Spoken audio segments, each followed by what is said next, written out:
There was this new girl in high school that every single guy wanted to date right off the bat. Even from a young age, she was mature, if you know what I mean. I watched male teachers go gaga when she talked to them. The craziest thing about this whole story is that I found out she had a crush on me. I couldn't believe it. This young lady could have had any guy she wanted, but somehow she liked me. So I took her to the school dance. She was so good looking that I figured there must be something wrong with her, and if not, she would probably dump me after a short while. However, throughout the entire date, she was charming, complimentary, and one heck of a good dancer. It really was a perfect date. The fact that she was new to the school meant that she hadn't participated in any of the stupid gossip that was going around. I guess I assumed that she didn't know anyone, was a little vulnerable, and I figured I could show her around and stuff, you know what I mean. She appeared to me to be innocent, flirty, fun-loving, and honest as could be. I took her out now and then, but she studied hard, so didn't have a lot of free time. Anyway, the guys in the locker room started hinting that she had a bad reputation at her old high school. And things got worse. Within a couple days, there were rumors that she had an abortion, that she had a venereal disease. Then it all made sense to me. The provocative clothing, the flirty talk. She must be a real slut, I figured. So I confronted her. I didn't want to waste my time and be the butt of jokes from all my friends. So before things got serious, I dumped her, but not before asking her if it was true. I heard a rumor that you had an abortion and that you had or have a venereal disease. Is this true? She just froze. In a few seconds, a small tear began dripping down her cheek. I was sorry I asked her in such a blunt way, but I need the truth. Yes, it's true. Then she said, let me explain. I didn't need an explanation. I was gone. I just left her there and walked away. She never came back to school. About a week later, there was an assembly in the auditorium. I walked in late as the principal gave a short speech about the importance of professional psychological support. Then he introduced a couple grief counselors. He said they would be available in the guidance office for anyone that wanted counseling. What's this about? I asked the guy next to me. The new girl killed herself, he said. Then I found out it was my girl. I choked out a few words. Did they say why she did it? I guess she had been raped by her drunken uncle. She got pregnant. He even gave her a dose of syphilis. My heart jumped into my throat, and I heard words I will never forget as long as I live. He said, such a shame, I guess he brutalized her and she was a virgin. No wonder she whacked herself.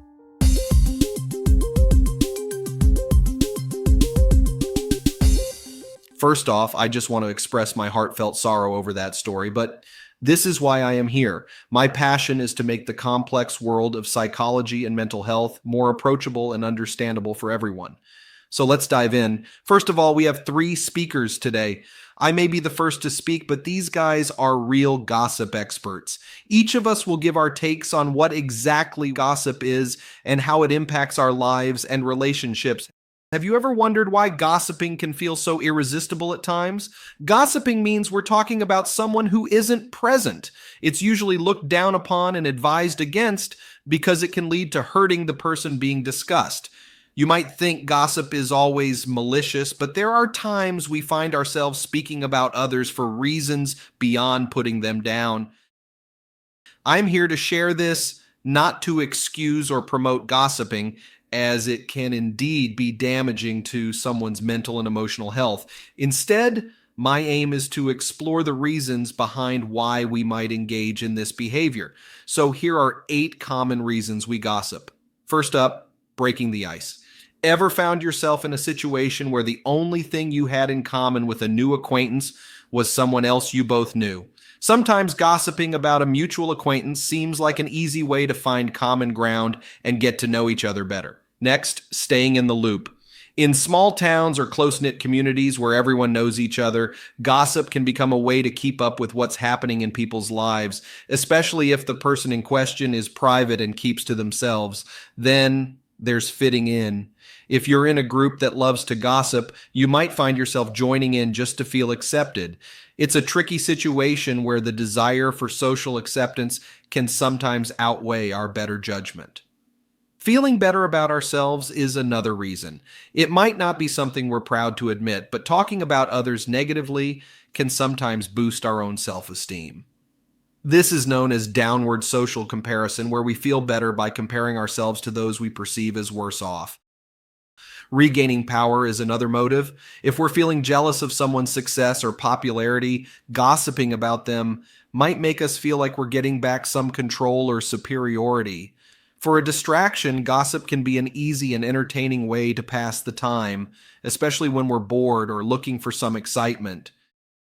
Feeling closer to others is another reason we might gossip. Discussing the lives of those around us, even if it's behind their backs, can be a misguided attempt at feeling connected or involved in their lives. Lastly, holding people accountable without direct confrontation is a reason some might gossip. It can be a way to air grievances or share concerns without facing the person directly. Do any of these reasons resonate with you? Have you ever found yourself gossiping for one of these reasons? I'd love to hear your thoughts in the comments. If you found this insight helpful, feel free to share it and don't forget to subscribe for more content like this. I'm always here to share more insights and delve into the fascinating world of psychology together. Thanks for watching, and I can't wait to connect with you in the next video. Now let's hear from Dr. Proctor. Despite our claims of detestation, it seems we all partake in gossip.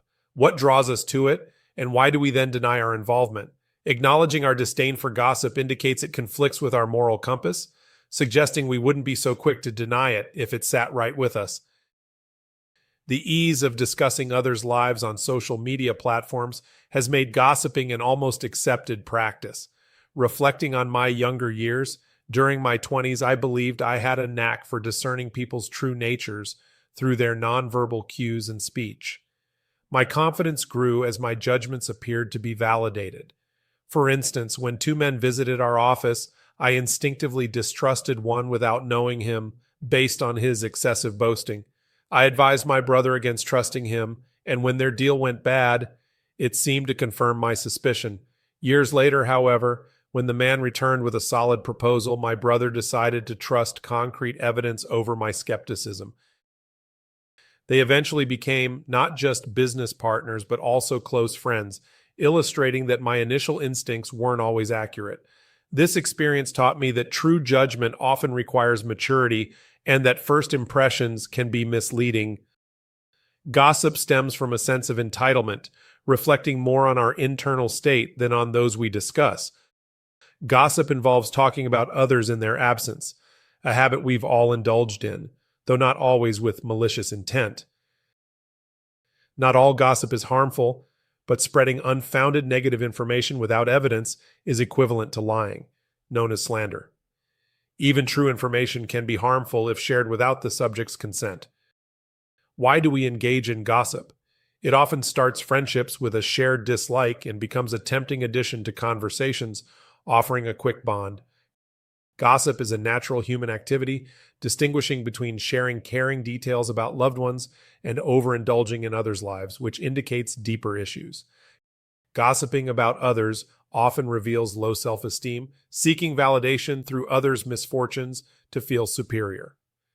Studies show that discussing other couples negatively within a relationship often masks deeper, unaddressed issues, falsely reassuring the couple about their relationship's superiority.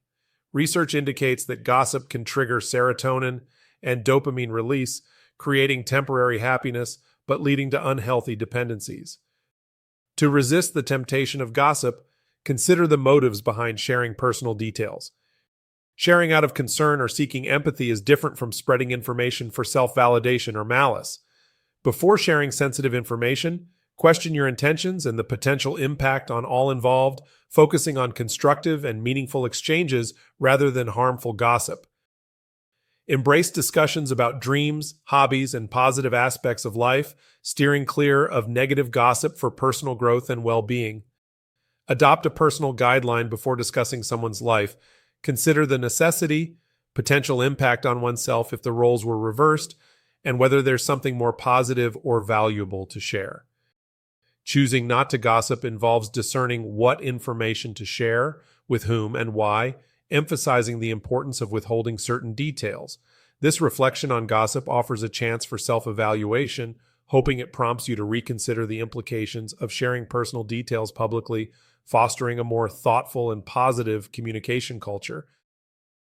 And now, for another perspective, here comes Nicola. Thank you, Doctor. The term gossip often conjures images of hurtful rumors or tantalizing secrets. Yet, gossip essentially means discussing someone who isn't currently present. Whether it's a workplace conversation or a digital chat among friends, gossip is a common aspect of our interactions, naturally occurring for many. Why do we engage in gossip? Our social nature drives us toward forming connections, and gossip can serve as a means of bonding, whether the discussions are positive or negative. Gossip is also seen as a mechanism for cultural learning, teaching us about societal norms and expectations. For instance, sharing negative opinions about someone's dishonest behavior can serve as a cautionary tale against lying. Most gossip tends to be negative for various reasons. To gain a sense of superiority, insecurity can lead people to feel momentarily better about themselves by judging others. Having exclusive information can be empowering, but may also damage one's reputation for trustworthiness. Due to a sadistic personality, individuals who enjoy the discomfort or misfortune of others often engage in gossip, taking pleasure in others' pain while relieved it's not their own. Out of boredom, lacking stimulating topics of conversation, gossip can spark interest among listeners. Because of anxiety, anxious individuals may gossip to regain a sense of control, especially when faced with uncertainty, to feel included. Gossip can offer a sense of belonging to a group, though this inclusion is often based on exclusionary or malicious grounds. Handling gossip. When caught in a gossip-laden discussion, consider these approaches. Shift the focus to positive aspects.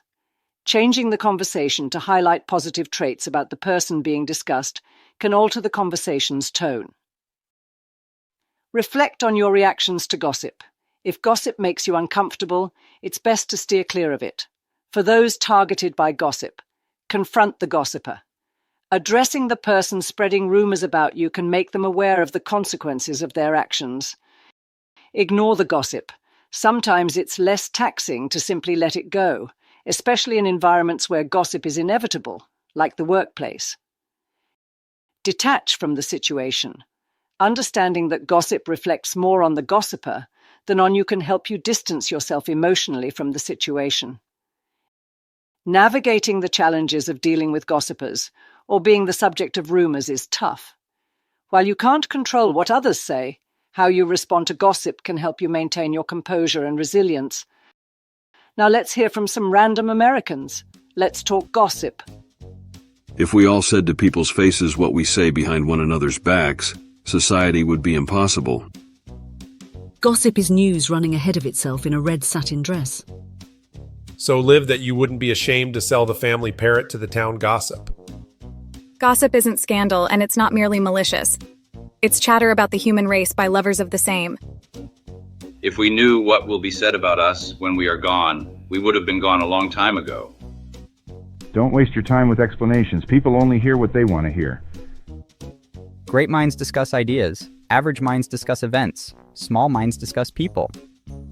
These are the few ways we can practice humility, to speak as little as possible of oneself, to mind one's own business, not to want to manage other people's affairs, to avoid curiosity, to accept contradictions and correction cheerfully, to pass over the mistakes of others, to accept insults and injuries, to accept being slighted, forgotten, and disliked, to be kind and gentle even under provocation, never to stand on one's dignity, to choose always the hardest.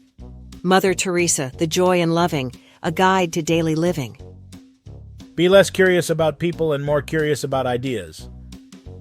How would your life be different if you walked away from gossip and verbal defamation? Let today be the day. You speak only the good you know of other people and encourage others to do the same. The key to good eavesdropping is not getting caught. If you haven't got anything nice to say about anybody, come sit next to me. Isn't it kind of silly to think that tearing someone else down builds you up? Gossip is just a tool to distract people who have nothing better to do from feeling jealous of those few of us still remaining with noble hearts. How much time he gains who does not look to see what his neighbor says or does or thinks, but only at what he does himself, to make it just and holy.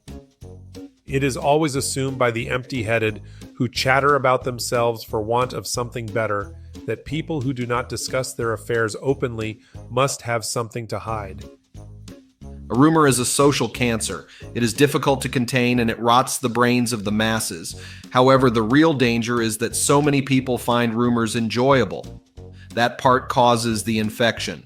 And in such cases, when a rumor is only partially made of truth, it is difficult to pinpoint exactly where the information may have gone wrong. It is passed on and on until some brave soul questions its validity. That brave soul refuses to bite the apple and let the apple eat him.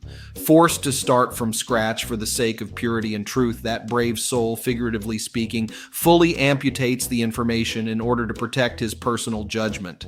In other words, his ignorance is to be valued more than the lie believed to be true. Rumor travels faster, but it don't stay put as long as truth. As a judge who has spent decades in the courtroom, I've witnessed firsthand the profound impact that words can have on lives, reputations, and the course of justice. Today, I feel compelled to share my perspective on an issue that, while seemingly benign, can have far-reaching consequences in the realm of law and beyond. Gossip. Gossip, the act of sharing unverified information about others in their absence, is a behavior as old as society itself. It is a practice that many engage in without a second thought, yet its implications, particularly in the legal sphere, can be devastating. In the courtroom, the truth is paramount. Our justice system is built on the principle that fairness and impartiality guide the resolution of disputes and the determination of guilt or innocence.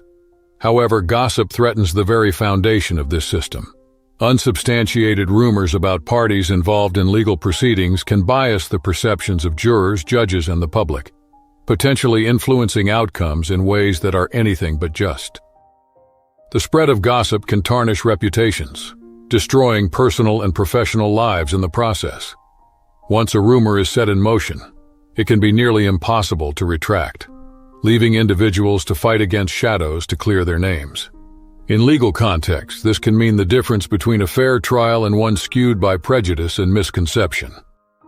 But beyond the immediate legal ramifications, gossip erodes the social fabric of our communities. It fosters an environment of mistrust, where individuals are judged not by their actions or character, but by the whispers that trail behind them. This is not the foundation upon which a just society should be built. As members of this society, and particularly as individuals who may find ourselves entangled in legal matters, either directly or peripherally, it is incumbent upon us to resist the allure of gossip. We must recognize the power of our words and the potential harm they can inflict when used carelessly. In the realm of law, where the stakes are high and the consequences of misinformation can be irreversible, it is critical that we uphold the values of truth and integrity. I urge you, as citizens and as stewards of justice, to consider the impact of your words and to choose them wisely. Let us not participate in the spread of gossip, but instead contribute to a culture of respect, understanding, and fairness. In doing so, we not only protect the integrity of our legal system, but also foster a community where individuals are valued and respected for who they are, not for the rumors that surround them. As we move forward, let us be guided by empathy and a commitment to justice, remembering always that behind every rumor is a person, a life, and a story that deserves to be treated with dignity and respect. It is through our collective efforts to quell the tide of gossip that we can hope to create a more just and compassionate world.